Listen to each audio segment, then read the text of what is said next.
இயேசுவின் அன்பு. கிறிஸ்து இயேசுவின் நாமத்தினாலே உங்களுக்கு அன்பின் வாழ்த்துக்கள். பிலிப்பியர் 4:13 என்னை பலப்படுத்துகிற கிறிஸ்துவினாலே எல்லாவற்றையும் செய்ய எனக்கு பலனுண்டு. பிரியமானவர்களே, கர்த்தர் உங்களை பலப்படுத்துவார். அவர் உங்களுக்கு சகாயம் பண்ணுவார்.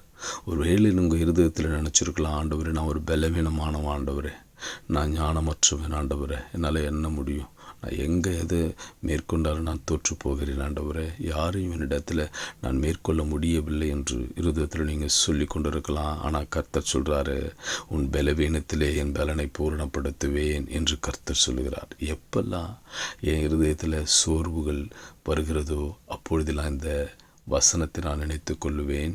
என்னை பலப்படுத்துகிற கிறிஸ்துவினாலே எல்லாவற்றையும் செய்ய எனக்கு பலனுண்டு என்று. நான் பலவீனமானவன் தான், ஆனால் கர்த்தர் என்னை பலப்படுத்துகிறார். நான் எதெல்லாம் பலவீனம் நினைக்கிறேனோ அதெல்லாம் கர்த்தர் எனக்கு பலனாய் மாற்றி அதிலே வெற்றியடை செய்கிறார். அதே தெய்வம் உன்னிடத்தில் சொல்லுகிறார். நீ இருதயத்தில் இந்த வசனத்தை நினைத்து கொள்ளுங்கள்.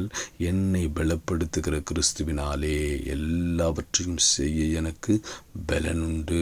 நான் பலவீனமானவன் தான், ஆனாலும் அவர் எல்லாவற்றையும் செய்ய எனக்கு பலத்தை கொடுப்பார்.